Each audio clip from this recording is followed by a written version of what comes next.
What is up, YouTube, my Cowboys family, bringing you guys the latest update on the Dallas Cowboys. Give us just a second here while we check our audio, and What's we'll up, be right everyone? with you guys. Yep. So another Victory Monday. Victory Monday, guys. Let's enjoy it. I hope everybody did. Yes, dilly-dilly. I hope everybody enjoyed it. DJ Crown J, what is up? What's up, Thanks man? for joining You're us. first First today. one out there. Sorry for our late stream, guys. We, got to get everything in order first. Ooh, audio is good, except for... It's a little, are we too close to each other? Might have been with a drop. What's up, everyone? Yep. So another Victory Monday. So, I mean, it might be the drop. Here. That's why you have an issue there. So, let me see. yeah. Yeah, it sounds a little Hold on, weird. guys. Give us just a second, guys.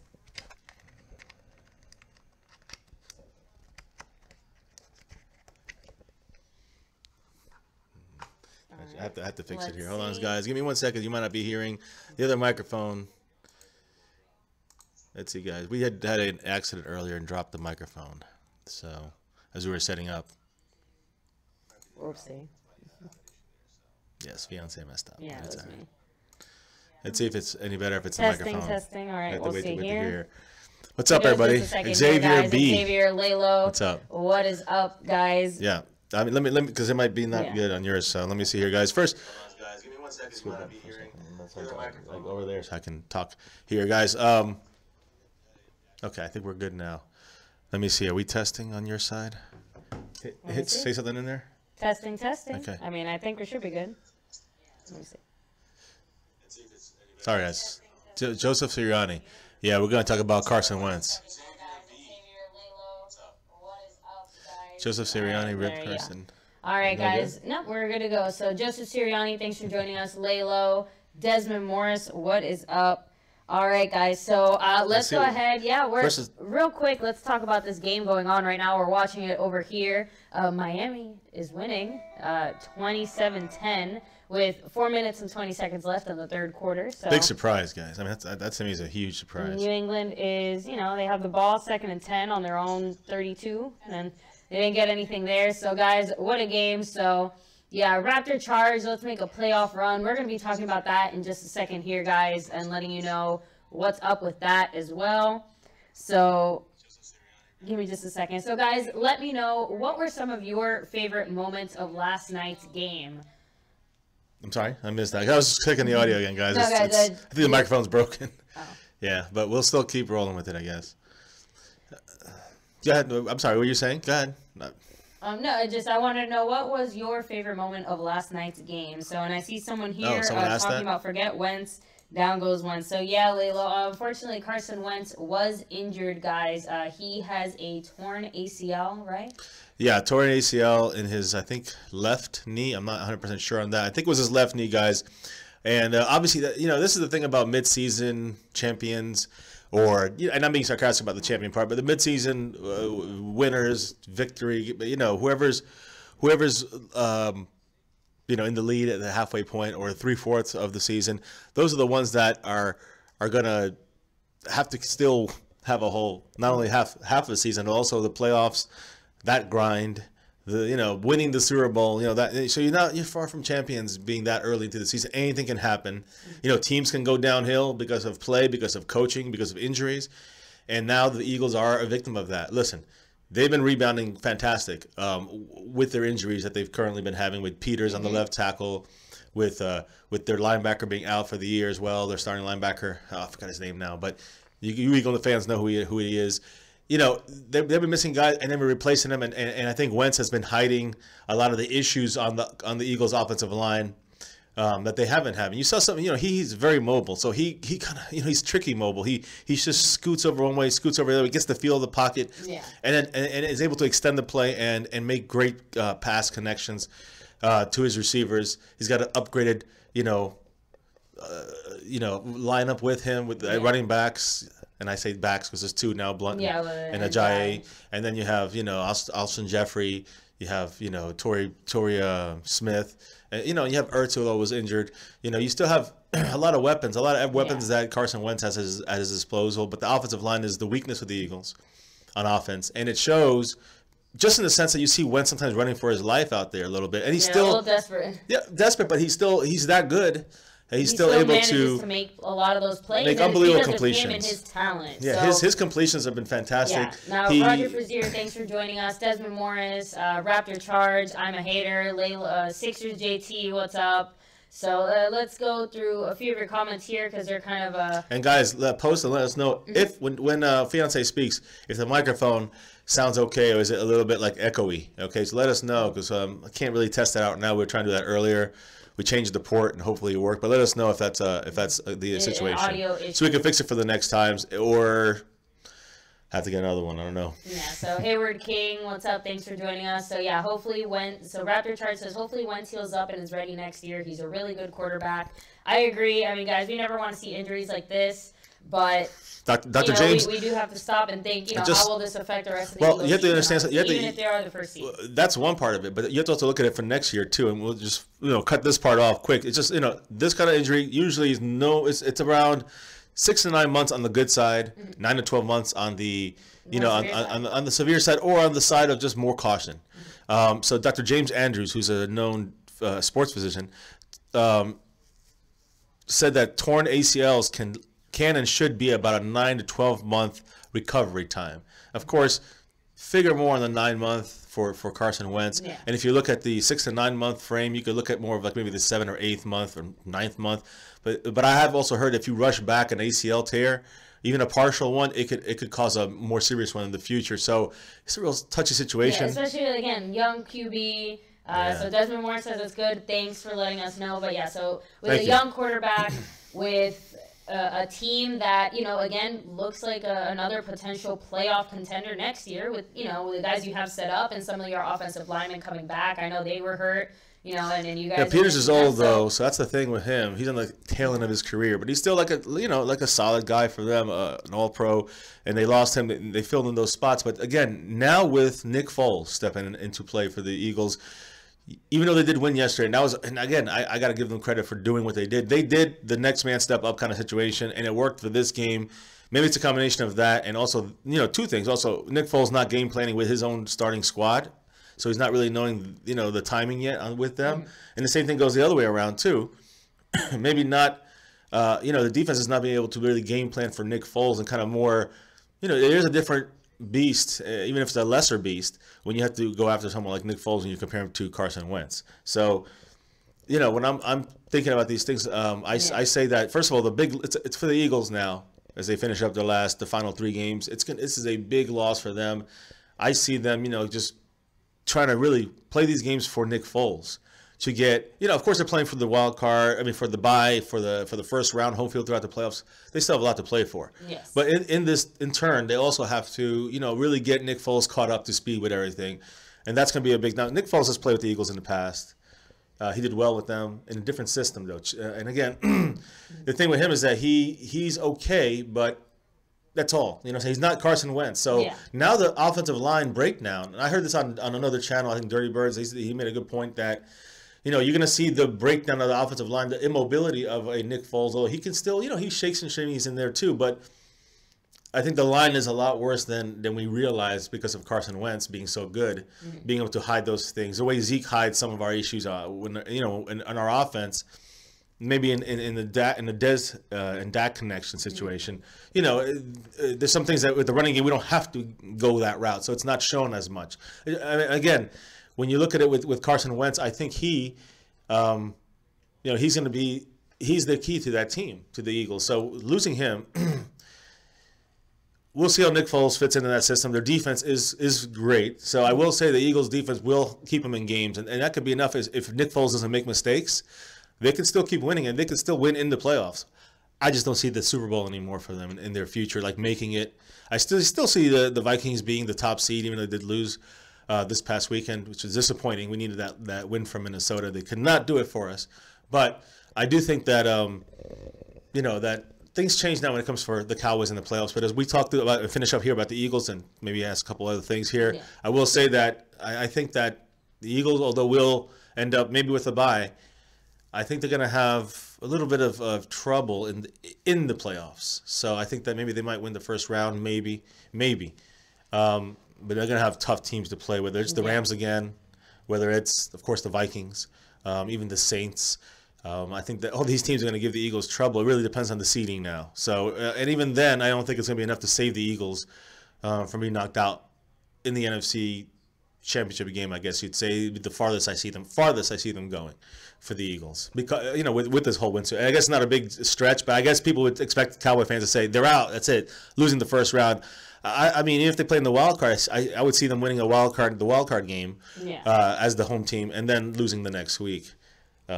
So we'll see. I mean, we'll see what happens. It's again, it is a long season. There still could be a couple more ups and downs. Meaning, maybe the Eagles can find a groove with Nick Foles, and they can salvage their season. Yeah, but that would be ideal. In the end, as putting our bias in, I hope the Eagles go down in flames. Personally, as a Cowboy fan, but Wentz, you can see yesterday I saw this man.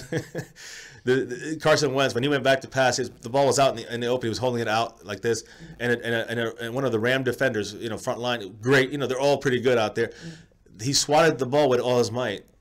Wentz didn't know he was there, and instead of the ball going out, all he was he stood with his arm, and then he threw it for like a 30-yard completion. It was crazy. Yeah. So I got to give credit to Wentz. He does look fantastic. His arm strength and ability to be able to keep that ball in his hand with a guy swatting it like almost dead on the ball. He hit it. How does that ball not come out on the ground? No, he still had the presence of mind and the strength to continue to control the ball and look down the field, finding his receiver and throwing it for a big completion. It's crazy. So got to give him credit. And this year he definitely is outplaying Dak. But speaking of Dak had his best passing game yesterday. And again, even though the game would not look very good overall for the Giants and Cowboy game, the Cowboys did not look. They were not impressive in the first 3 quarters, especially on offense. Defensively, we looked great, and we'll talk more about specifically some players on defense, but we looked really good on defense just because the Giants have a really crappy offense. Yeah. But our offense looked crappy, and the Giants' defense is good, but not like they were even in week 1. And we still didn't look that good against them the first 3 quarters. The fourth quarter, we kind of, blew it open, and a lot of reasons were for that. But I think we started to stay with the running game a little bit. And Dak, on his passes, we're doing conservative passes, a little bit, it was a little bit, it was not so easy to read for the defense every time. And the plays to Rod Smith, the plays to, I know they had that 50-yard pass to Dez. It was really like a 10-yard slant, and then he took it the rest of the way, Dez, with a great play he made, although he dropped the touchdown, perfect pass from Dak. Could have had another touchdown for Dak. Dak's first three touchdown game, I think, or one of his few 3 touchdown games. The first 300-yard game, 322 guys. This is his best throwing ever, as far as yards are concerned. I agree. So overall, and I want to take a second real quick just to give a quick shout out. But guys, if you haven't already hit like on the stream, make sure to do so. It does help out our channel. Give me just a second here, guys.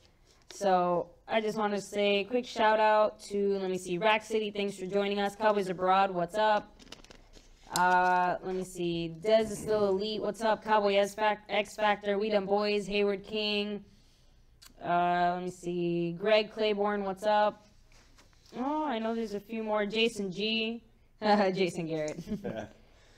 Kevin Bilbo, what's up? All right, so I want to kind of go back because Rack City made a good comment here. Right. Eagles, not only are you dealing with the fact that Carson Wentz is injured, now you guys are the #1 seed, so that means you guys are going to have a really tough schedule next year. Well, yeah, but we knew that already. That's not – I know you're saying they're going to definitely be tested next year. It's going to be a real test because not only is it, okay, they have to come back and beat all these other very tough teams, but they have to do it with their quarterback coming back from, a really dangerous injury and something that, like you said, if he comes back during training camp or right at the beginning, that's kind of right on the border of, let's say, around, 7 months, 8 months? Yeah, I mean, closer to 9. How strong will he be exactly. next and again, year? It sounds like it wasn't so serious because they weren't 100% sure if it was a tear. And that's why they did the MRI, and that's why we found out today. But again, just wishing him the best, and as far as his health, but we'd never want the Eagles to do good in the general. Cowboys Abroad, you're right. Dallas can be the only team to score 30 points or more in 6 games and not be impressive, and that's not a slant. That's not a slant on the Cowboys. That's the truth. I think it's more a credit and a testament to the talent and what this team is capable of, and the fact that I feel like we don't reach our full potential. I agree. No, I agree, and I think that has to do with a lot to coaching. Us. I know it's a late stream tonight. Make sure to catch us later on, guys. And tomorrow we will be doing, you know, any kind of breaking news stream earlier in the day, and then catch us later that night for our stream. Now I see Sixers JT here. He says about Sean Lee, you know, when we don't have Sean Lee, he sucks. And, you know, and that even adds to the fact that some people have said that he's, you know, that Sean Lee is like one of the best defensive players, not only on the Cowboys, but in the whole league. You know, and if you think about it, guys, yesterday he had 18 tackles, you know, some assist, you know, some solo. But, again, he had 18 tackles and 1 interception yesterday, Sean Lee. Yeah. Guys, his worth is incredible to the Cowboys, as we've seen in the past. And, again, remember, guys, Anthony Hitchens and DeMarcus Lawrence are both going to be free agents. So we have to figure out about signing these guys, and I think Hitchens is an important part to helping Sean Lee as well. So I think that, you know, you saw Anthony Hitchens in a lot of plays, a lot of tackles, you know, yesterday, along with Sean Lee, making multiple, you know, gang tackles with other guys in the front line. All these guys are important. We need to find a way to keep those 4. And I say 4, I mean DeMarcus Lawrence, David Irving on the front line, and we have to keep, you know, of course Sean Lee, but we got to keep him healthy. But we got to keep, you know, I think Anthony Hitchens is a major piece to our defensive puzzle. And all right, guys, touchdown Patriots. Was that a pass or a run? A pass. So Brady gets points on that. Brady gets points. Just 1 second, guys. Oh, sorry, guys, dropped my phone. All right, so real quick, let me see. We won't know, I like what Jason G is saying, our coach here. We won't know about how good the Cowboys are until Seattle Eagle games. We're beating bad teams, and that's true. We are beating, and we're beating them. You know, not looking impressive until at a certain point we did look impressive. In the fourth quarter, we looked fantastic, but the first 3 quarters was not that way. The Redskin game, similar. In the first half, it was you know, and I wouldn't say first half, but the first quarter was far from impressive. I think it was the same old story. And then with Switzer's return, we really broke it open to take control of that game. And that's the thing, is that once we break it open, like, you can't stop us. But I don't know if we can't do it earlier in the game, and I don't know what it is that the Cowboys have failed. X Factor and Rack City are both saying, you know, get rid of Dez. We need the cap space. Trade Dez for a #1 pick. I agree. I just don't think anyone's gonna pay what we paid for him. Like he's too overvalued for what he's producing. No one else is gonna want him at that price. We're probably gonna have to take a hit of some kind. So, and T, what's up? Thanks for joining us. What's up, T? I wanted to make Let's fire Jason G now. Yeah, Jason Gary, get the heck out. I want to say something, guys. Speaking of, like, holding calls. Yeah. Okay, now we're going to talk about the most important thing we want to talk about, and that's the playoffs. And I hope you guys hang in here, because we're gonna talk about the playoffs in a minute. And there's a couple of specific paths I want to concentrate on, and some breakdowns about that. I want to know what you guys think as well. Now, DeMarcus Lawrence left the game yesterday, very upset. You know, if anyone saw any of his media press, he cursed, and he basically said, you know, F the refs. F the refs. This is some S, because, you know, no holding calls. Like, what the heck? So guys, here's the thing. When you look back from the beginning of the season, okay, there was only 7 total holding calls against against Cowboys opponents on their offensive line or offense, whatever, on offense. There was no holding out of currently 14 games. There's only been 7. That's the worst in the whole NFL. That's the least calls against, you know, by on the defensive side of things, the least calls against the offensive team, the opponent, against our defense. That's the biggest, like, disparity. So when you think about that, we had 4 of those 7 were in the first 3 weeks. Okay, that means we've only had 3 since then. And when I say holding calls, I don't mean they're being accepted. Because if you remember, there was a week 10 against the Falcons, there was a holding call, but we declined it. Same thing with week 13, we declined it against the Redskins. It was a holding call, we declined it, we took the play. So I think yesterday we did take the penalty. So that's the first official one we've taken. But we've only had 7 calls against offenses against our defense. Yeah, 7 holding calls. That's crazy. That's crazy. And that's why DeMarcus Lawrence was upset. I just feel like it is statistically unlikely for that to be, you know, real. I mean, you're telling me that against all these teams, makes no sense, against teams that we, you know, got crushed by, including teams that we crushed. You're telling me not in any kind of scenario there wasn't at least 1 or 2 guys that kind of held. And guys, I'm crap you not. I will never forget, I think it was the Falcons game, where we saw like 2 almost back-to-back, like, just blatant mess-ups where some guy shoved Beasley to the ground, like, just straight up shoved him.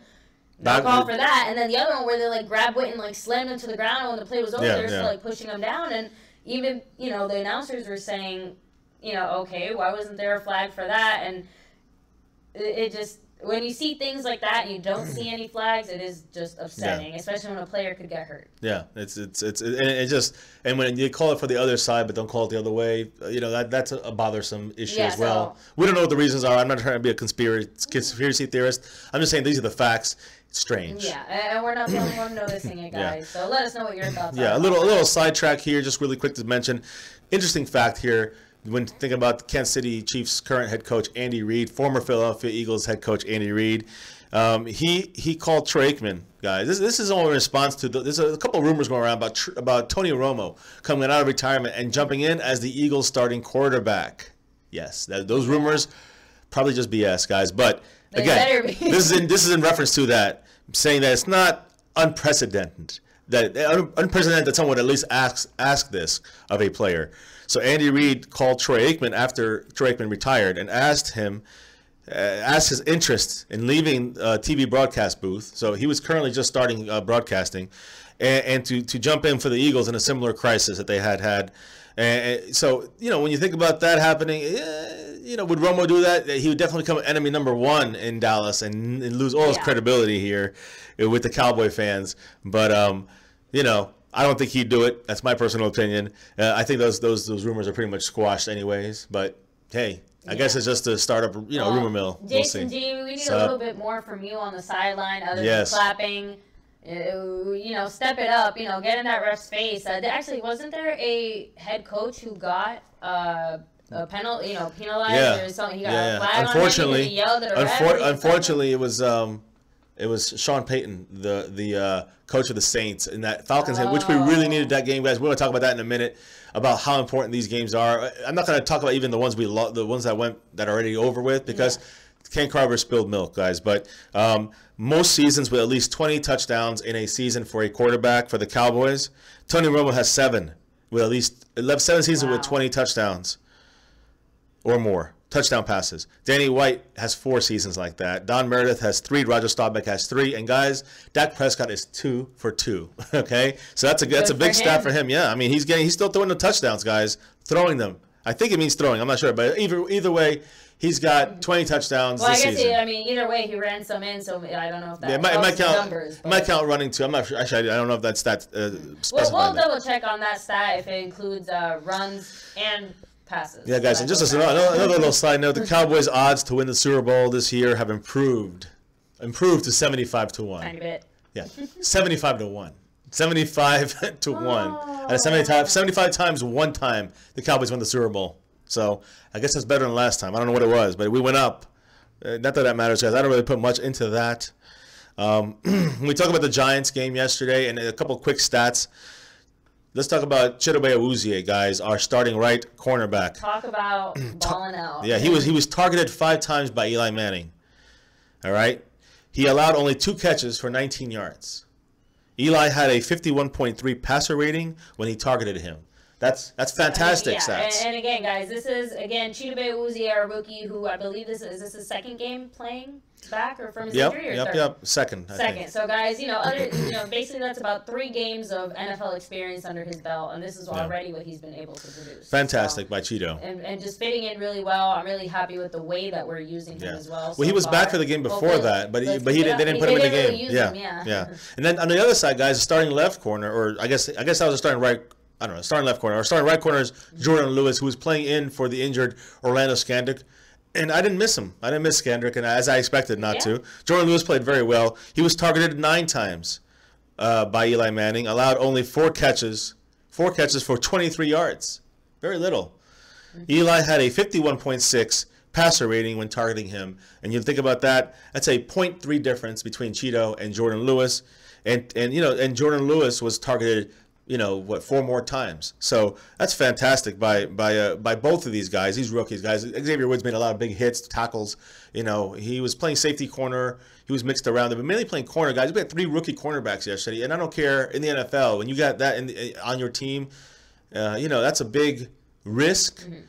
And we play, and it is the second week in a row, basically, that our corners, that our defensive backs were mainly at least half rookies, if not more. For 2 straight weeks, we've won 2 straight games against, division rivals, but yet they've still been playing poor this year. They've had their share of injuries.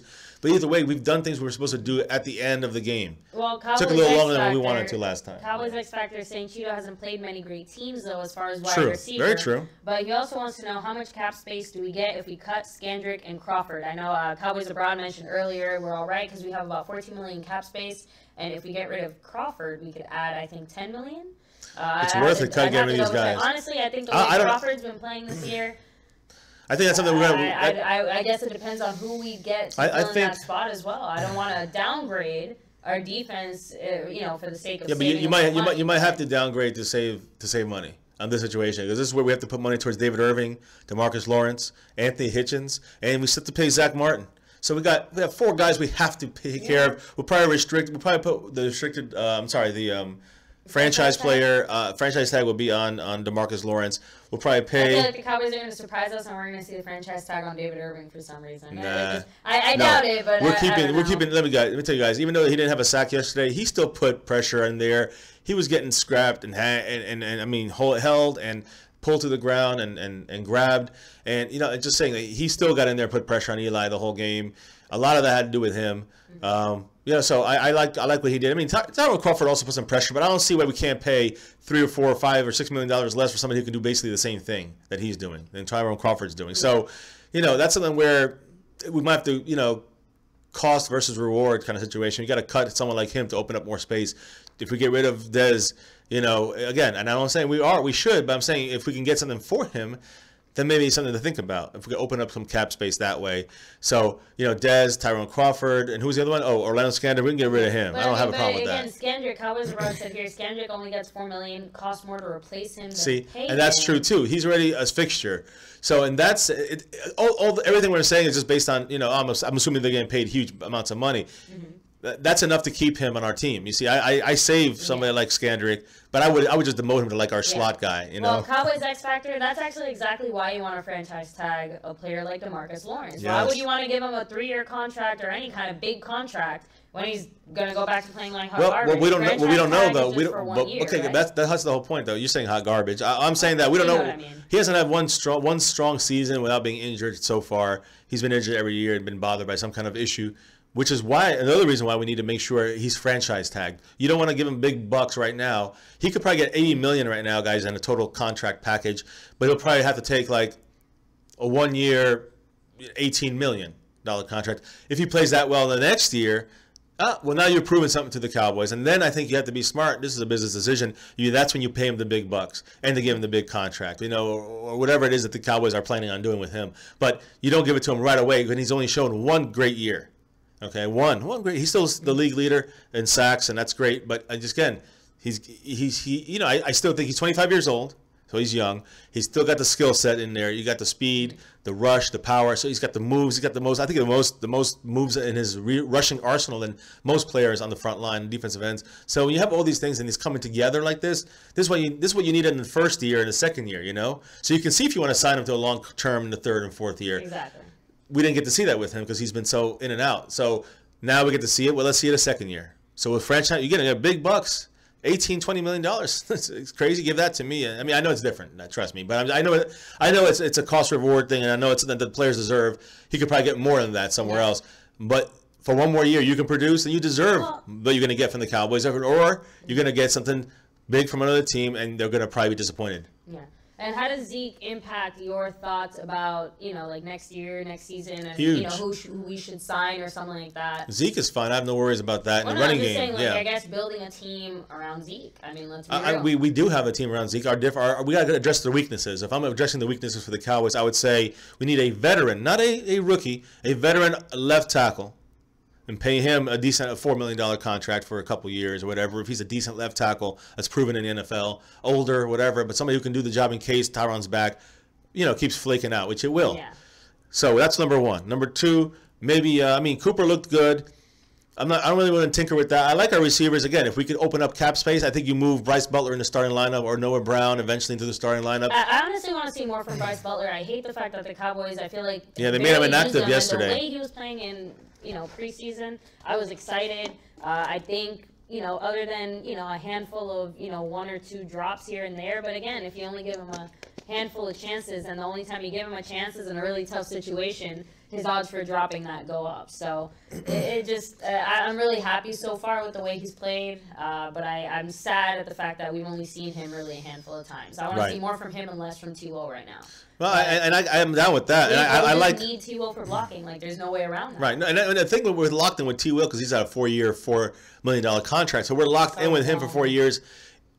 You know, he does enough. He does the little things. He does what a third receiver would do, I would say. Beasley is more of that slot receiver, but he's a major part of our team. He's more important than T-Will in that sense, whereas a receiver. But Dez Bryant is not elite enough. Now, I will say he had a great game yesterday, but he dropped a touchdown. Should have had another one. I mean, we left so many points on the board. It could have been a bigger blowout, and our defense would have come to life, been able to maybe do more in this game, you know, and show the strengths of our defense when we're up by, 21-3 or whatever it was, in the first 21-10 even. That's what I predict. I thought it was going to be around that 20-10 area for us at halftime leading, and we left those 11 points on the board, which would have made it, 21-10. Yeah. So it was there. It was there for us in the taking. That first drive, that should have been a touchdown. There's no excuses, but we ran once, 2 yards, and then we passed, and we passed. Silly. It was silly it's getting out of of what we're built to do, which is run the ball, and we keep going away from that too often. And get cute, as Jason Garrett says he doesn't do. So he seems to do it very often, him and Linehan, and that's an issue for the Cowboys. I see that being a major issue for the Cowboys, even if we do sneak into the playoffs. Now, guys, a quick update on the game tonight right now. New England just punted. There's 10 minutes and 26 seconds left in the fourth quarter, and they're still down by 10. So, and it looks like it was a 3-and-out there because... Yeah. And they were pretty much right there. So let's see. Any other questions before I go into this whole? And I'm going to delve into this whole football playoff situation for the Cowboys, because this is now what we're about here. We talked about Wentz. We talked about the Giants. I'm seeing a lot of people asking as far as what should we do with Morris? Should we trade him? Should we get rid of him? Should we keep him as our second running back? It depends on the cost, but I said depends on the cost. But if it's anywhere too costly, or there's really no we can have. I like Rod Smith. I've always said Rod Smith is going to be the guy in the future to back up Zeke. I mean, we already let McFadden go. I mean, Morris could hurt us if he's with the Redskins or someone jumps back on one of them. I mean, I think we keep the veteran back there if it's cheap enough to keep him. If we have to re-sign him and he's going to ask for a lot, you got to go. He's got to go, or trade him. That's another option. Is his contract? I'm not sure. Guys, I'm not up on the contracts. I'm not up on what they're getting paid, and what the contracts entail. I will say I don't think this is a contract year for Alfred Morris, but it is something we still have to keep in mind, because regardless, that day is coming soon. Yeah, we'll see. But when we get Zeke back, I mean, again, anything can happen. He can get injured. We would have Rod Smith. For breaks in between too. Yeah, but Rod Smith would be that person. That's what I'm saying. And we got Trey Williams, I think, as our practice squatter right now. Yeah. I mean, listen, he might have to be the third guy if need be, but honestly. I'm not really worried about Zeke right now. He's had 6 weeks to kind of chill. It's not the greatest ideal situation, but he will be stronger. When he comes back. I think it's going to be, if the Cowboys have something to play for, which we're going to talk about right now, I think that's where, that's where it's going to really matter. It's not about Morris, not about Rod Smith even right now. It's about Zeke for our future. It's about Zeke. And if you want to talk about backup, I say let Morris go. Keep Rod Smith as the backup. Let Rod Smith come in there and do a drive or two a game, and then like they've been doing, and then you can run back with Trey Williams if you need to, or another running back in the draft later in the rounds.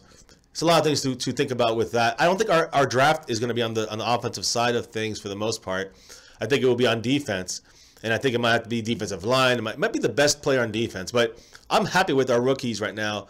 On defense, I'm happy with Jalen Smith's improvement since the beginning of the season. Now, the one name a lot of you guys have mentioned as well is Roquan Smith, I think, right? What position does he play? Linebacker? I think so. I know he was one of the big names, and again, the defense for this draft is going to be key, because I think that is where our weaknesses lie. Well, no, I mean, I don't know. I have to. I have to do more. We'll have to do more research, but guys, we're still far from the end here. Even though we're still looking at the playoffs and keeping hope alive for that. So let's talk about that, guys. Let's see about the hope. Technically, according to 538, it's a site that does playoff percentages and stuff. The Cowboys supposedly have only a 4% chance to make the playoffs. Mm-hmm. Okay, so let's go through what the Cowboys have to have happen. No matter what, we have to win all 3 games. We know that, guys. That's a big part of That's a big chunk. No way around that. A big chunks of these percentages come from winning all 3 games. And if we win all 3 games, you know, our percentage goes to like 85 to 90% to get into the playoffs. But here's what has to happen. So listen close, guys. We have to win out. Green Bay Packers have to lose at least 1 game. Okay? Detroit Lions have to lose at least 1 game. And the Atlanta Falcons have to lose at least 2 of their last 3 games.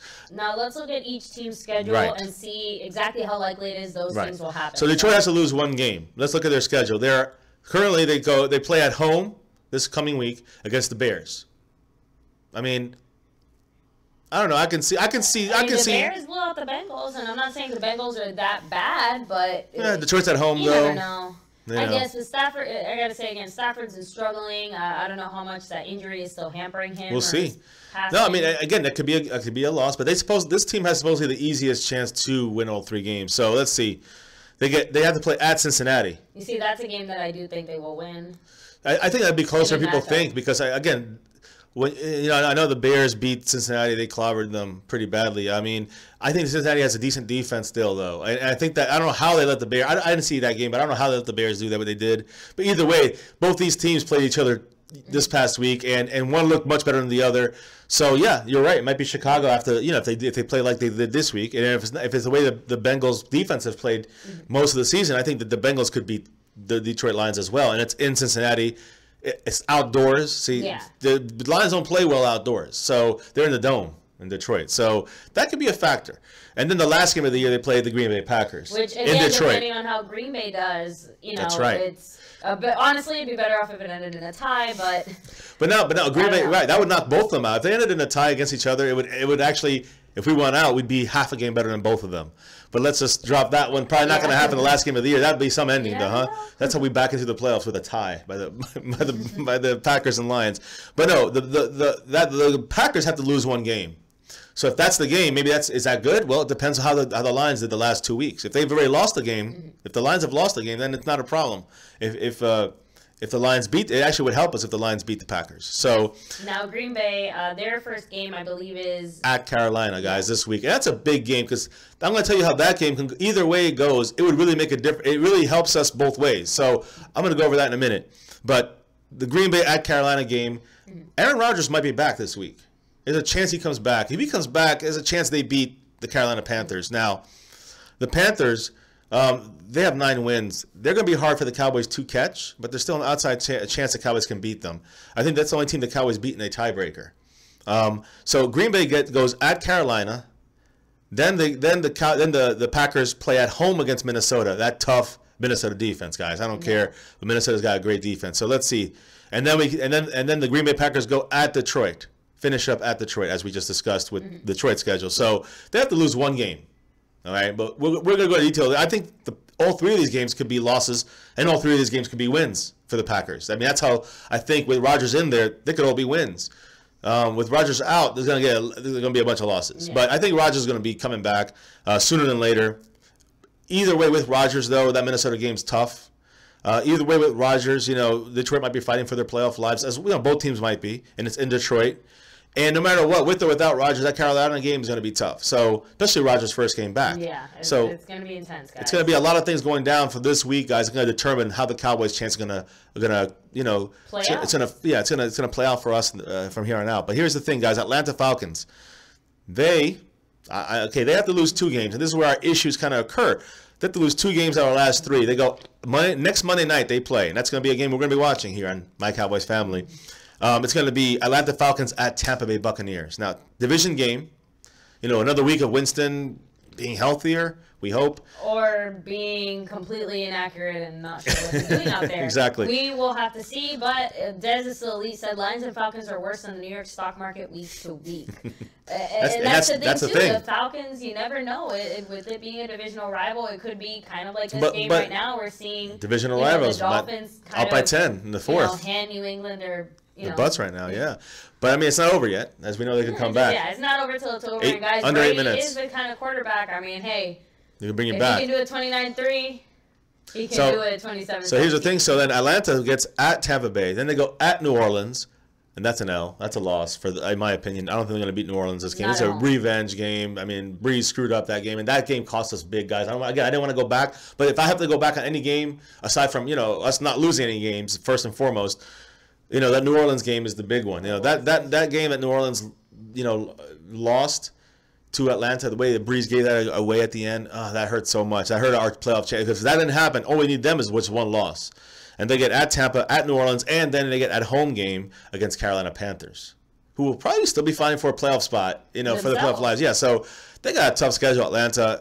It's not out of the question they lose two. It's not out of the question that Green Bay loses one. It's not out of the question that Detroit loses one. And it's not out of the question that the Cowboys win three. We get Oakland, okay, and on Sunday night, we will be live streaming right here, my Cowboys family. So make sure you guys stop in, watch us, and roll with us with this, guys, because this is a big game. We lose, it's over. All this stuff we're talking about is irrelevant. Of course, we got to win all three games. So we got to go at Oakland, Black Hole, and win there Sunday night. It's going to be loud.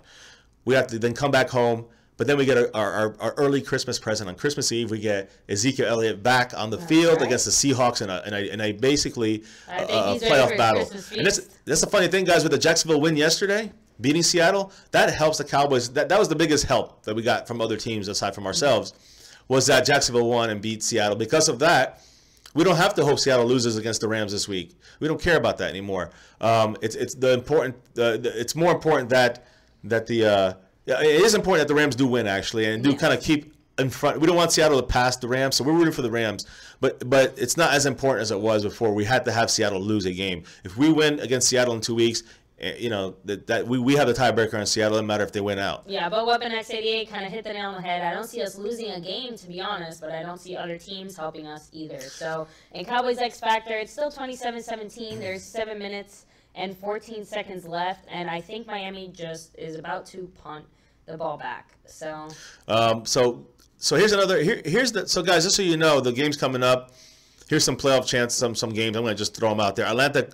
They end the season at Tampa this season with 3 games. As I said, at Tampa, at New Orleans, and home against Carolina. Carolina hosts Green Bay, and they host Seattle. Oh, sorry about that, guys. No, it's a 3rd and 4, and the Patriots have the ball. Oof, and I guess they're about to punt. New England's about to punt. So we'll see. Atlanta. So Carolina they host Green Bay, and Seattle hosts the Rams next week. These are important games to keep an eye on for this upcoming week. Packers still have to play Minnesota and Detroit. It's division games, tough games, guys. And again, if Dallas doesn't go 3-0, it doesn't really matter. These other things here, but as I said, that's the bases. I'm going to go say it one more time. Cowboys have to win out. Green Bay has to lose 1 game. Detroit has to lose 1 game. Atlanta has to lose 2 of 3. If that happens, we're in the playoffs. The 7 things have to happen. You make your checklist now. Yeah. But there's another path that I think I like better. I like a little better. I think there's a chance that these things then happen. They have to be a little more detailed, a little more specific. But I think it's less steps, and if they happen, we're in. So, of course, we have to win out. Those 3 steps always have to happen. That stays the same.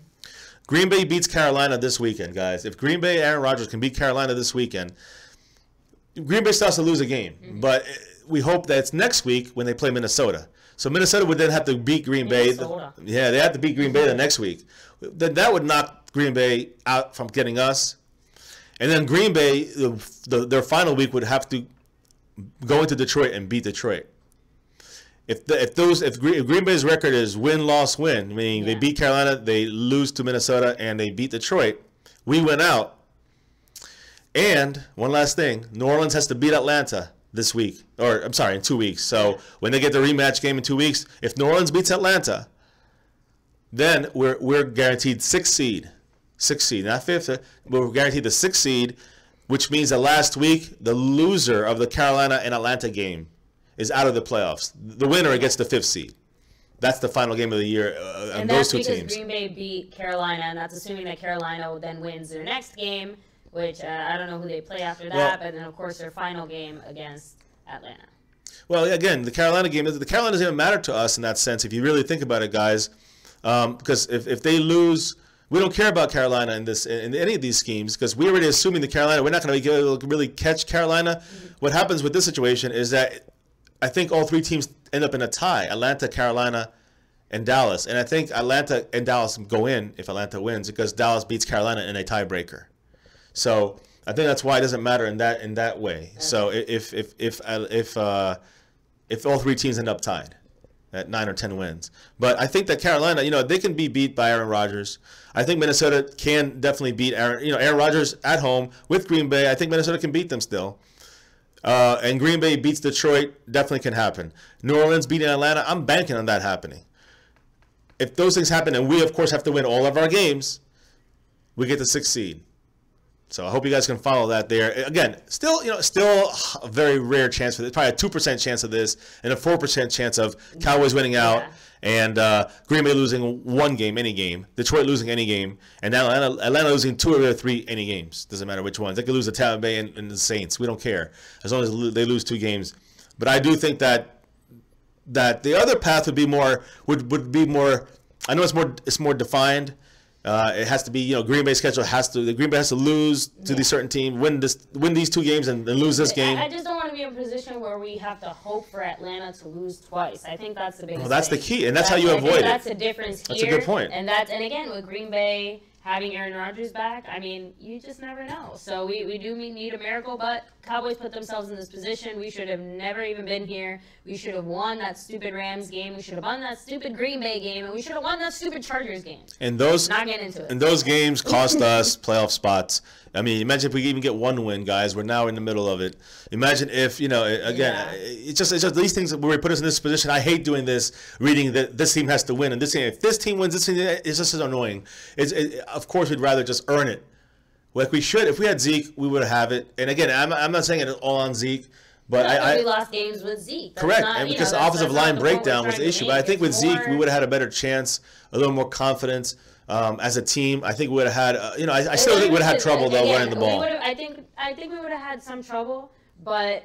Those little differences that we said when we saw Alfred Morris or Rod Smith, where they lost yards or they didn't gain. Correct. Yeah, we know Zeke would get a couple yards on those. Exactly. So even with Sean, I know in Rack City, Sean Lee being hurt that's contributed true. to that. But Tyron I think Smith. more of it is just that the Cowboys started depending on the run when we didn't have our number 1 running back. That's the problem. We were kind of forced into it. Well, I don't think. I don't think it has to do with the running back. I'm not saying it's all on, and I'm not saying it's a running back. I just feel like we ran the ball less when we actually had Zeke in the game to play him and use him. I agree. We were kind of forced. We were put in a position where we were forced to run the ball more, or we saw the Cowboys run the ball more. It pisses me off a little bit, to be honest. The fact that when we had Zeke, we almost didn't use him. Yeah, but the problem is with the Cowboys still when we were suffering in games, we saw ourselves not using the run as much. As when we were doing well, we started utilizing the run and being creative in the passing game. Not the same old play to Beasley, not the same old play to Dez. The creative play calling, which was a little bit better this past game, especially later on in the game. But the bigger issues to me are offensive line. With Zeke there, I think these. If you look at all the 3 games we lost in that 3-game losing streak we had, we lost to Atlanta in that debacle with Chaz Green. When we lost to the Eagles on Monday night, and when we lost to the Chargers on Thursday on Thanksgiving, all 3 games, guys, we were in the game all the way till the halftime. We were winning against the Eagles. All right, we were 3-0. Okay, losing 3-0 to the Chargers, and we were against the Falcons? We were down 10-7. Yeah. In the end of the 3rd quarter, we were down 17-7 against the Falcons after we missed a field goal. It could have been 10. It could have been 17-10.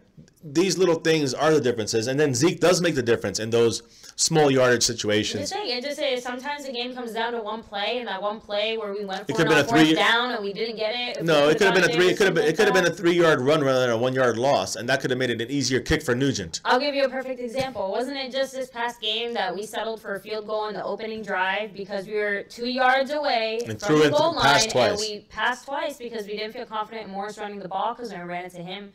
He got 1 or 2 yards, yeah, but so, I would have still ran it again, guys. I mean, I'm with you on this, baby, and you know that. But I don't know, with Zeke, they probably would have ran it. They wouldn't have gone for that cutesy. I know you're right. Yeah, and that's where it does, and that does change the Cowboys' game plan. I agree with you on that. That's what I'm trying to say. You're right. We move away from the run. And DJ Crown J, I know I'm just going to shout you out because I know that you were screaming, pass the ball, and that is what I think ultimately ended up winning this past game when we started passing the ball. Sleepy Dave, I like your comment. Our whole team does feel like it does lose its identity when we don't have that strong, running power horse but I'm a little disappointed in the way we've been using our receivers, and I think that that's the biggest difference in other times where we maybe didn't have as strong of a running back, or we didn't have a running back with those same kind of like skills. Now, even though they've been doubling a lot on Beasley, they really haven't done it consistently the last like 5 or 6 games, as consistent as they were doing the first half of the year. The teams have kind of backed away from that. Yeah. You saw it, you know, sometimes where Beasley, you know, I think he's starting to get more involved, don't you think? I feel like they're starting to involve him more just because it feels like people are sleeping on him a little bit. Or, again, the Cowboys are just finally taking a chance to throw to him more. But I will say, at least the first, like, handful of games, there's just no way. Receivers cornerbacks are on him like white on rice. I mean, there's just no one was letting him be open. Why? Because last year, Dak turned Beasley into, like, his number 1 touchdown yard machine. Yeah, he did, and it's gone completely. Yeah, I know. I see a lot of great comments in here, guys. Andrew DeCall, Brian Bradford, X Factor. I know what you're saying. I agree. Gary Stokes. I mean, I think we're going to go defense, as we said earlier. Defense over offense, I think. You make a good point. Is Chaz Green going to be gone from our team, do you think? I don't know. And again, that's a cost situation. I can't stand him, personally. I don't think he's reliable at all. I would hate wants him there. I would hate somebody to get him and then use him as at the guard position, which is where he's supposed to be playing, and then dominate with him. Yeah. You know, have a Pro Bowler on their hands, you know, because he has that potential. But maybe the Cowboys, just bad luck, or injuries, whatever. It's like a Cooper situation. Jonathan Cooper has been injured and released by 2 different teams. I mean, the Cardinals drafted him top 10 pick overall. He busted out there because of injuries. And again, he didn't have a great beginning of his career. And then he went to Tennessee and busted. I think he went to Tennessee, another team. He busted there, and then he went to us now. So he's actually worked his way. I like Cooper. I like the potential he has. You know, the rest of the guys I like. Lyle Collins playing such a short time. And every game, guys, again, 2 games in a row playing no practice. And he's done fantastic. He's being overlooked right now. I will say, I know in the beginning of the season and in training camp, he was having his issues. We were still very much doubtful. Whatever it was or whoever it was on the Cowboys coaching staff or scouting staff that saw Lyle Collins' potential at this spot, I will give you major credit because I feel like he's been doing a very fantastic job. The more he plays, the better he gets. Yeah. So I mean, that's a great sign for Lyle Collins, and you know he could play guard too. That's his original spot, I think. Yeah, again, I like the fact that the Cowboys are favoring these versatile guys. Guys like Rod Smith. But then we have the problems of Brian Bell, who is versatile, but he's versatile. Jack of all trades, master of none. Yeah. And Chaz Green supposedly can work these up. He's not panned out as well. So, you know, I would say it's more when it comes to that, the final thing on all these guys, I would say, and the managers, general GMs, and the scouts, and they all know what's best, what they have out there to draft, what's going to be out there for free agency, what is out there at all. And then when you look at your rookies, you look at what the vets, you look at what's going to be coming up in the offseason, you gauge that based on that, and you try to open up as much salary cap space as you can on your team.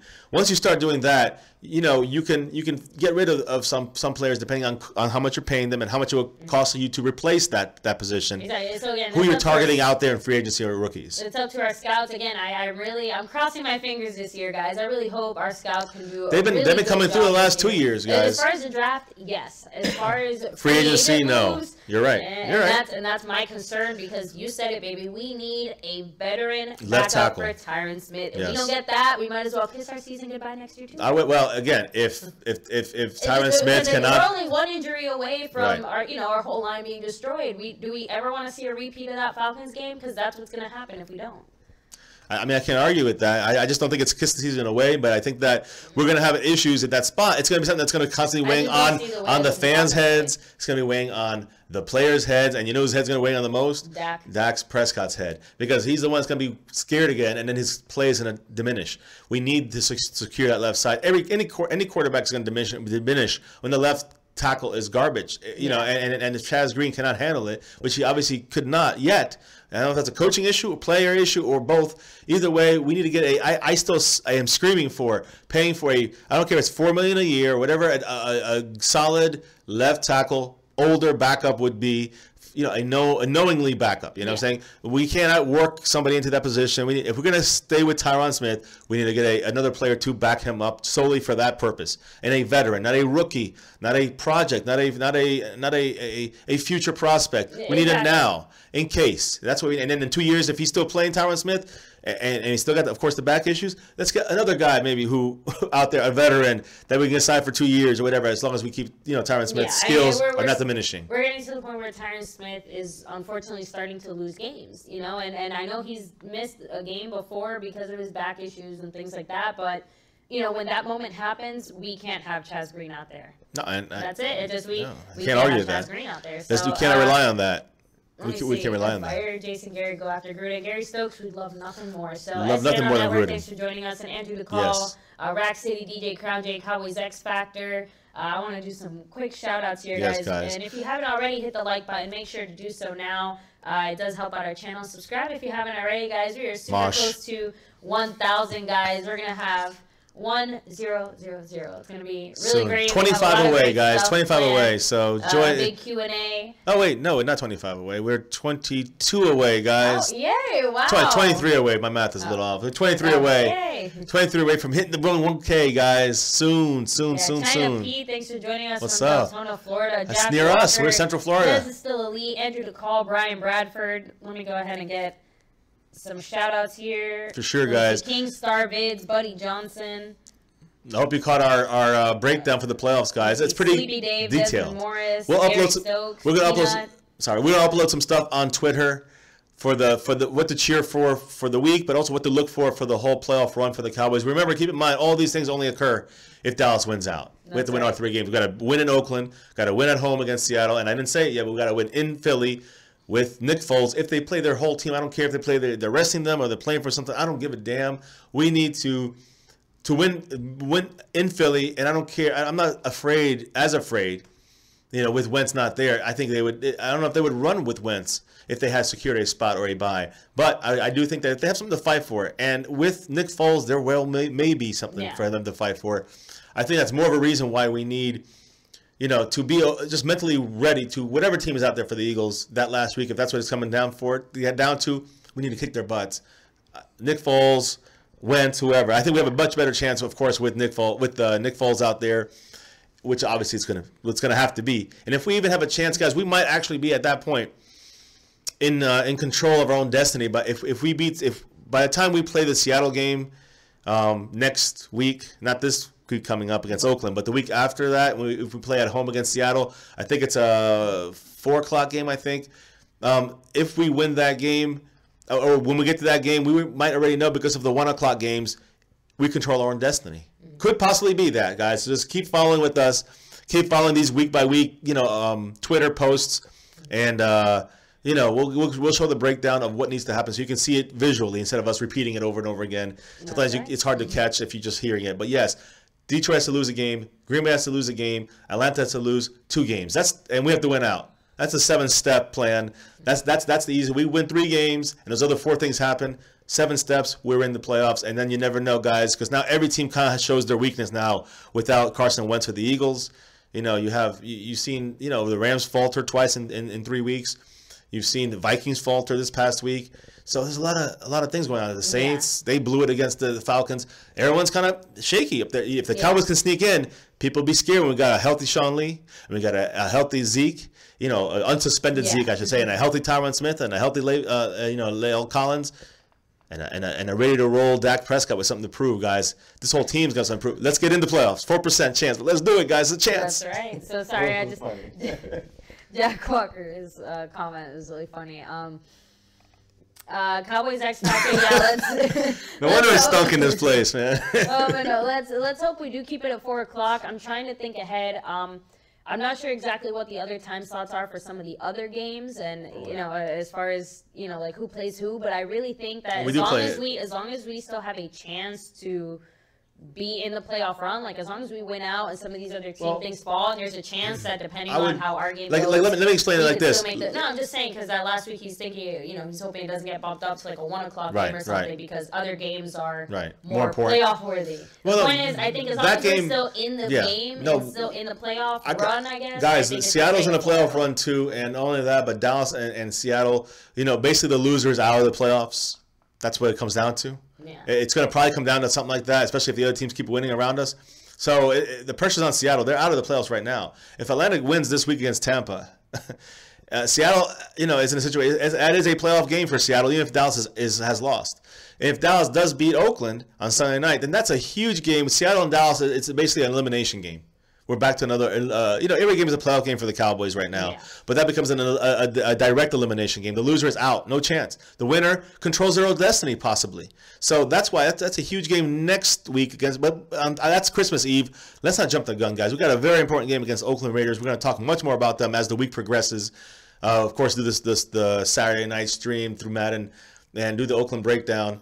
They got some injured players. They're having a bad year, even worse than we are, and more. Just as disappointing. I guess more disappointing because they don't really have the only ones. But we had no Zeke. We have no Thomas. We had a lot of key positions missing, and they are less. Like we went through a little bit more of a struggle because of the Zeke situation specifically. But other than that, I would say that I guess they also had the big thing with Marshawn Lynch coming back, of course, and everyone kind of saying, oh, okay, how's he And Carr was also, injured for a couple of weeks. I mean, there's a lot of things going on. Oh, that's right. He was coming back from that big... No, but he got injured again. He missed a game, I think, or a game or two. But the thing is that they've had to do whatever. Their receivers, both of them were out last week, I think. Mm-hmm. So my point is that, and that was after the fight. One was suspended. The other one was hurt. Yeah, one was hurt, one was suspended. Mm-hmm. Crabtree was suspended. And Toomer was not Toomer. What's his name? Cooper. Amari Cooper. He was injured. So what I'm trying to say is that they're going to probably all be back.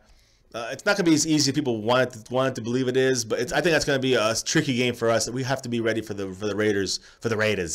We got to be ready for them. We have to make sure that whatever it is that the Cowboys game plan is. I'm not really too up and up on the Raiders defense as well. I don't have Khalil Mack, who's a monster, guys. He's one of the top guys in the defense in the NFL. Yeah, so he's scary. But just a quick update: it does look like the Patriots are marching, making a run for a comeback. 2 minutes, guys. Let's see what happens here. 2 minute warning. Just under 2 minutes. A minute 55. 27-20. They're down 27-17, and Brady's trying to do that magic. So we'll talk with you guys as we do this. Yeah, sure. But we might be taking a peek in and out. Brady's going for the end zone here. Now one. Amendola. I think he got it. 1 yard line. They're calling him short on the one. I have Amendola. He had 2 1-yarders. 1 yard short for Amendola. On the 1 yard line, guys, a minute 40 and ticking. They're running up on the 1 yard line. Yeah, guys, on the 1 inch on the half yard line. Yeah, and was that a player? Wait, what happened?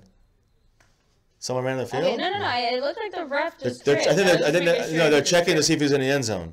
He's down short, I think. No, I don't know.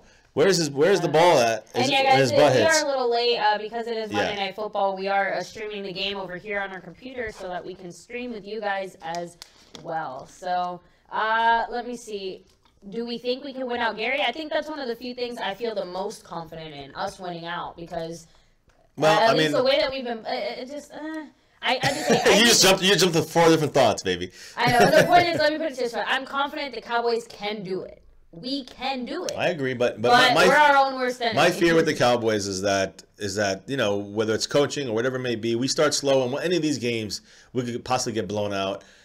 We can't rely on the defense to continue to save us, and especially when the defense is the weaker spot of the two sides of things, supposedly. And it's not because of Zeke; it's because I just don't like the play calling. But somehow in the second half, it's flipped around. It used to be in the first half, at the beginning of the year, we were. First half we were always up by a lot of points, and all of a sudden we just took a back seat to the rest of the game, and then the other teams just pass us and beat us. Rams, Packers, remind anybody of anything? And the reverse happened in the other 3 losses we had, or 3. I guess we had the loss against the Broncos. I'm not even including that one, but the loss against the 3-game road loss when we didn't have Zeke, but we also didn't have Tyron Smith for 2 games, and the other game we didn't have Zach Martin. When you're missing these guys, that made the difference, I think, in the game. But at halftime, at all these games, we were in them without Zeke, without Lee, without the Tyron Smiths and the Zach Martin. So we get everybody back healthy as we're doing right now. It's now Sean Lee's back. He had 18 tackles and an interception, guys. Of course, a lot of those tackles were assists. Still count as tackles, when you add them up. He's still there. I mean. And Anthony Hitch has also had a great game too, stat line, guys. So our linebackers doing great. Our rookie corners are doing great. Our Xavier Woods is our 3rd corner now. I don't even care about Skandrick, honestly, guys. I mean, Anthony Brown was out there as well last night or yesterday against the Giants. And touchdown. I think Hogan has a touchdown. No, incomplete. No, they say 1 foot. Wow. Might be reviewed though. So let me see. I was gonna say something. It was on the tip of my tongue. Oh, that's right. I wanted to let you guys know. I don't know if you touched on this, baby, but as far as we know, guys, we haven't heard any reports of any Cowboy players being injured after this game. So the reason Sean Lee wasn't playing for a little bit during this game was they actually have changed things up, and they're just doing a rotational, I guess, linebacker situation. Yeah. Again, just to rest Sean Lee and to rest Hitchens or the other linebackers, They're trying to get a rotation in. It wasn't an injury thing. It's not because he's hurt or he's injured. They're just trying to, give him a little bit more rest and, again, prevent an injury. So far the Cowboys obviously held up to that challenge and stepped up. David Irving didn't play because he was dealing with concussion from the previous Thursday game. That had nothing to do, I'll be willing to bet he's going to play this week, guys. Yeah. So we'll keep you guys updated on all the other injuries we had, but as far as injuries resulting from this game, Skandrick had his back injury. Yeah, there's injuries from this game, guys. We haven't heard any reports on any players being injured after this. And Rico's going to be put on the IR, guys. So don't just in case anybody start asking about him, Rico's not going to be playing. He's going to be IR'd this year. But I will say, guys, look forward to him next year. Like the way I look forward to Taco Charlton doing a lot better next year. The way I look forward to Jalen Smith not only continue to improve, but looking a lot better next year. That's right. I really look forward to these guys. And again, you add our defensive backfield. Hopefully nobody has a sophomore slump. I really hope to see them all back, playing hard next year and continue to improve. And I think our defense is going to be aggressive. They're smart, aggressive, and then a defense for the future. And that's why we need to keep someone like he'd be the veteran eventually. Would be someone like a DeMarcus Lawrence. And of course Sean Lee we have, but I think we need to keep someone like Hitchens who can help be part of the veteran group of guys. The Byron Jones. You see 3 levels. And of course I'm including Sean Lee in this, but Sean Lee was injury prone and all these things. We have to. I think Jalen Smith will eventually one day take over for that spot. I think that also maybe like Roquan Smith, is that his name? Yeah, Roquan Smith. I think that would be a 3rd and goal. Oh, knocked down. They have to settle for the field goal. So yeah, just penalty after penalty, drove them backwards. Sounds like the Cowboys, huh? I guess every team, even the world champ, 5-time Brady champion Patriots. I think that even they have problems sometimes when there's issues like holding or penalties or players dropping a pass from a great like Brady, or there's a rush coming because there's a guy injured on the offensive line for the Patriots and he's having trouble getting the ball down the field. Remind you of someone?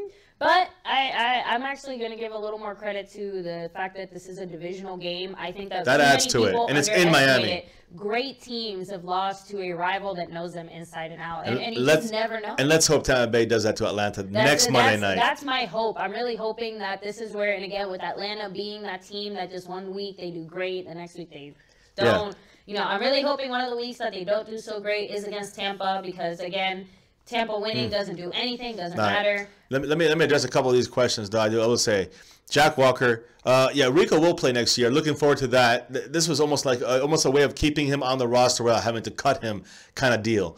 When you look at it over the span of what it is, I mean, I'm sure he had injuries. I know he had injuries in his neck and his jaw. So he had injuries from the concussion, aside from the concussion, also other kind of side effects. But it was a way of keeping him on without having to release anybody. That's probably what I would say. I would chalk it up to that being more the case than Rico being injured and not being able to play next year. He'll be there next year, and I think if he continues to improve, he's going to be a beast for us, guys. He'll be replacing, as we spoke about, replacing this person for that, like Jalen Smith taking over for Lee eventually. You're going to see someone like Rico taking over for Witten eventually, possibly, hopefully, and not in a bad way, in a way that it's time for, Witten retires and then Rico's there ready to roll.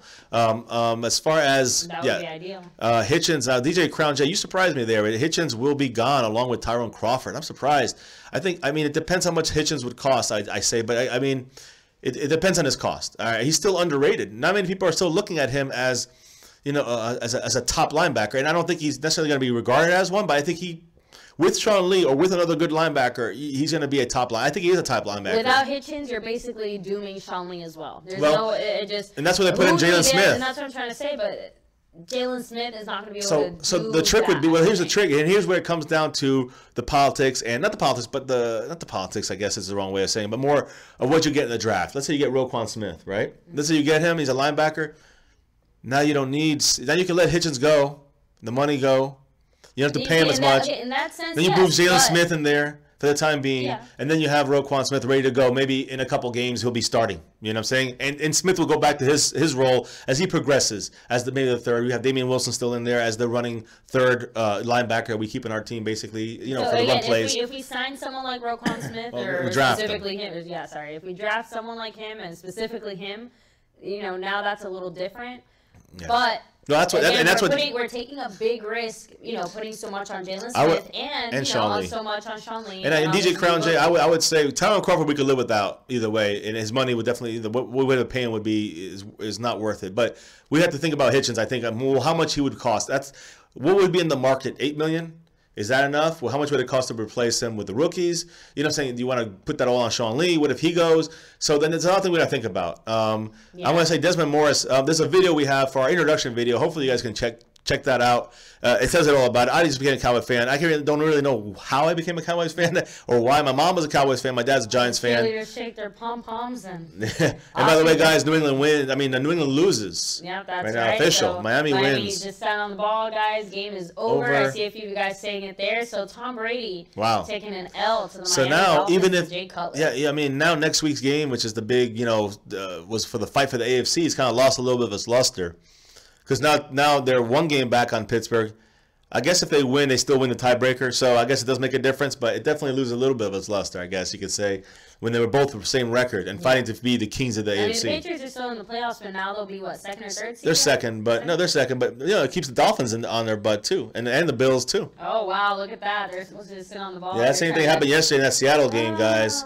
That Seattle game was crazy. I think it was, I'm not sure if it was Crawford or Mayowa, but in one of the early plays in that Giants game, our Cowboy player got up and just shoved the Giants guy. It was, you see it happen, guys, especially with these teams, guys. We've been streaming for well over an hour. We've gone through, all this stuff. Let's catch up with these final comments here. Yeah, I'm gonna say something here. Andrew DeCall says that the Benson Mayowa hasn't done anything for us.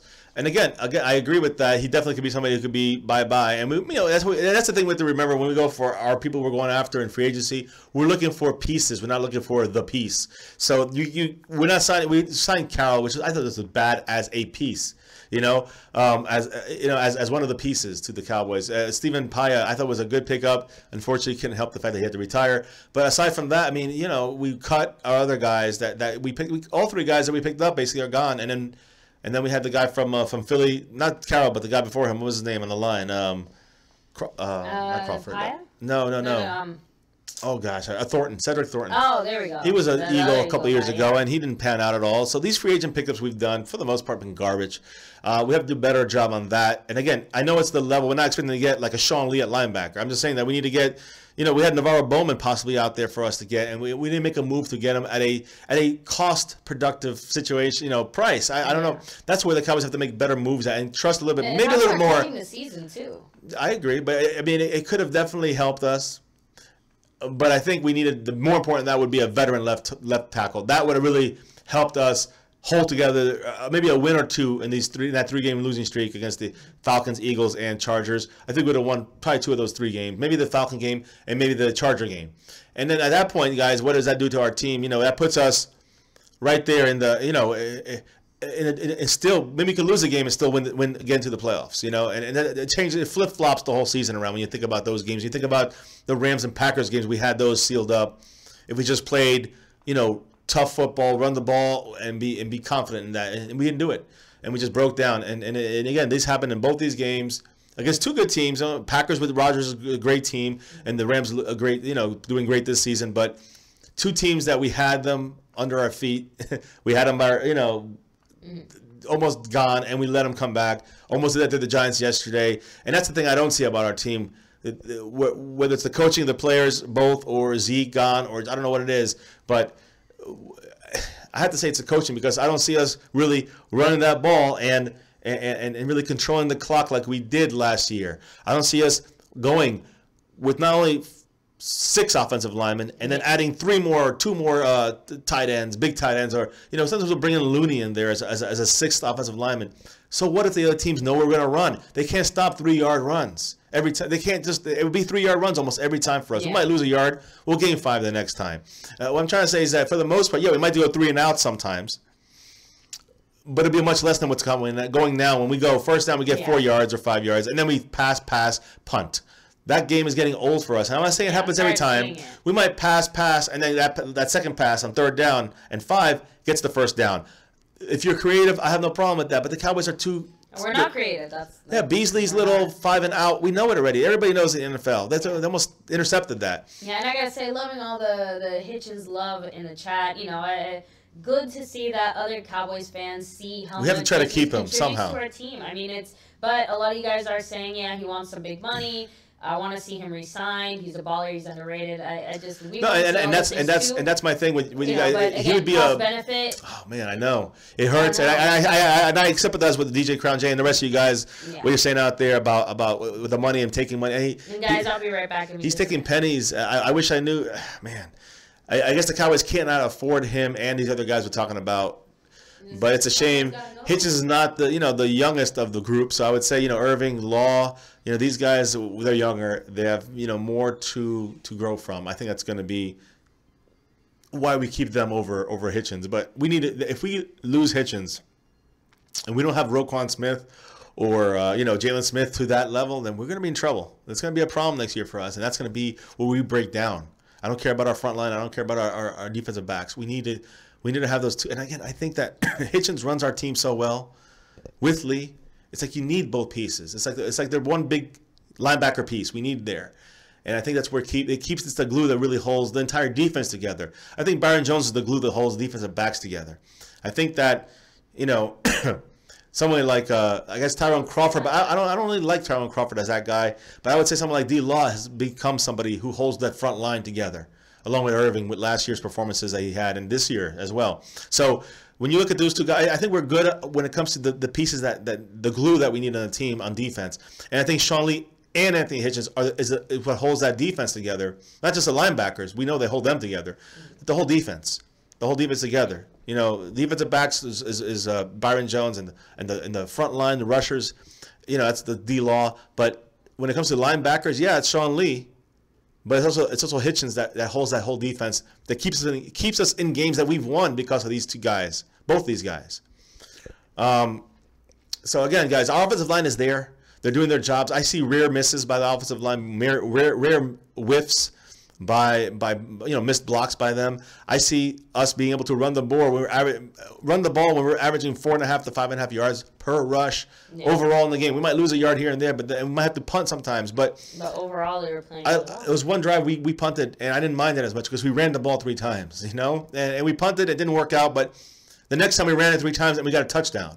You know what I mean? So you got to keep pounding it, and that's what you got to do. And if you do that, then it opens up the passing game. Exactly. You could do simple passing. You could be creative when you run the ball like that. And the Cowboys go away from it too early in the game, too often, and they're going away from our strength and going towards our weakness, which would be letting the defense hold the other team down while we can get things together on offense. Raise your hand if you're tired of seeing another 2nd and something pass. Thank you, guys. 2nd and 9, I can deal with it. But 2nd and 5, I can't deal with that. 2nd and 5, let's make it 3rd and 3. Yeah. And then you can pass or run. Change it up. That's the whole idea. Don't go 3rd and 5 and then go. You might go 2nd and 5 and run, and maybe now it's 3rd and 6. Well, now you get your pass you've been waiting for. Yeah. Okay. And again, everybody knows we're going to pass on 3rd and 5 and 3rd. It's going to be a pass. But if you're 3rd and 2 or 3rd and 3 because you ran twice in a row. Now you have the other team kind of not really 100% sure what you're going to do. You can run or you can pass. You can play option and you can run option and have Dak run it. You can run it to Rod Smith, the Morris right now, eventually the Zeke. It just opens things up so much, and I don't know why the coaching staff, Garrett, Lennon. I know it's not that simple, and you can't just do it constantly, but you can do it more constant than they've been doing, and they get too cute by going away from these things early in the game. And luckily against the Redskins, we came back to it in the second half, and that's where we really solidified the game. We held the game and blew them out. The defense had confidence because we were up. In the second half, we ran the ball and we ran fantastic. And same thing with this game when the Giants, when we started running the ball, we really started to gain control. It's not even that we had to. Okay, so we punted once because we ran 3 times in a row. Impose our will. We're wearing them down, and we did that, and it happened again. Whether it's in the run or it opened up the passing for him to dump it off to a couple quick slants and to Rod Smith, who some people didn't even know who he was on the Giants, the fact that he's doing, that's awareness by Dak. He had a great game, best of his career when it comes to passing yards, when it comes to touchdowns.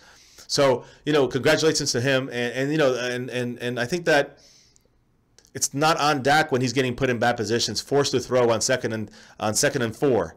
And again, he's trying to throw it deep to Dez Bryant, and Dez Bryant drops it in the end zone. I'm saying that's not Dak's fault. And so a lot of people still are banging, racking on Dak not being that great of a quarterback. DJ hit on the head. I think we can all agree this offense needs a more versatile offensive coordinator. For sure. 100%. I think that would fix a lot of our problems, guys. So we have been streaming here for an hour and a half, guys. Barry B, thanks for joining us. Hope school was all right. Yeah, man. Get to that studying. And she knows you about that. So, yeah, guys. But thank you so much for joining us here, guys. We're going to go ahead and do one last shout-out. Make sure, if you haven't already, hit like on the stream. It really does help out our channel, guys. We're so close to hitting that great 1,000 subscriber. Yeah. We're going to be doing a Q&A, so definitely stay tuned. We're going to be asking for questions from you guys, probably starting this week. Well, I mean, we'll probably do it sometime. We'll see when all of us are around. When all four start gathering questions for the Q&A. Oh, is that what you do? Oh, I thought we just do it have it that day. We'll talk about how we do it. Yeah, but I mean, Chase, we're not sleeping on Heath. We just don't like Heath that much because Heath seems to be just. Look, we're not sleeping on. We're passing on. Yeah, I will say that he has improved but he's improved too slow as far as I'm concerned. I wouldn't mind seeing him gone as well. I'm just still saying that. Yeah. So. Wouzier, shutdown corner. We'll see. Still a lot of time to go with that. There, sack leader D Will. Yes, D Will. He is. And everybody else. Thank you for screen on 2nd and 5. Sometimes it's like a run. So there you go. I like that. That's a way to mix it up. Fine, Brian. Yes. But Cowboys aren't going to do that. So SCNO Network, D Will, Brian Bradford, Barry B, DJ Crown, J Chase, Andrew, Kevin Bilbo, Desmond Morris. Let me see. All you guys are Matt, awesome. Rack City, Buddy Johnson, Michaela. Let me see. I want to catch anyone else. I'm trying to go back as far as I can. Dez is still elite. Cowboys X Factor. Gary Stokes. All you guys, thank you so much for joining us here. Thank you so much for being out here tonight with us. This late night stream, this Victory Monday, guys. And I hope you enjoyed it. Wrapping up. You know what that means? Eyes forward, looking at the Raiders, guys. We're going to be breaking it down for you right here on this channel every single day. And, of course, our live stream for every Cowboy game. And if you haven't already subscribed, make sure to do so. And hit that notification bell so you get the updates on when we go live. And let us know if you got the notifications for this stream. It looks like YouTube's back to working again. So for any of you guys who missed our game day live stream yesterday, it looks like YouTube was a little broken, but thanks for joining us here. Yes, thank you guys so much. Again, we appreciate all the comments you've been throwing at us here throughout. I know we missed some of them. When Super Chat comes on, it'll make it a lot easier to catch some of your comments. We'll definitely focus on the ones that you donate for. Among other things we're going to have on here, guys. So, we're still compiling ideas. It kind of, this last rush of subscribers kind of caught us off guard a little bit. So, we appreciate that. I think we're 23 away. So that's Michael Jordan. That's good luck. Yeah. So let's hope we get those 23. Sooner or later we do the Q&A with the family. And maybe all five of us will do it together and just have a set time, and we'll figure it out, guys. Do something fun for that. We'll have donation prizes, at the end of each week or something like that. Who donates the most? I don't know. We have a leaderboard. We have a whole bunch of crazy things, but we still focus number one and first and foremost on the Dallas Cowboys. That's right. And the fact that we still have a chance, guys. The fact that we don't have to still talk about it's nice to talk about some of the rookies in the upcoming draft, but I want to still focus about right in here and now. The teams that have to lose. Unfortunately, that's the case right now for the Cowboys. The things that the way we have to beat the teams, we have to win all 3 games. To finish up the season, to have even an 85 to 90% chance to make the playoffs, we have to win out. So let's win out. Let's have the other 2 or 3 things happen. You never know; it could happen. Exactly. So guys, one game stay strong, guys. Keep the faith in the Cowboys. That's right. And hey, guys, never forget. Always and forever. Good, bad, or ugly. Go Cowboys! We'll catch you guys next time. Thanks for joining us. Have a good night. Peace. Go Cowboys.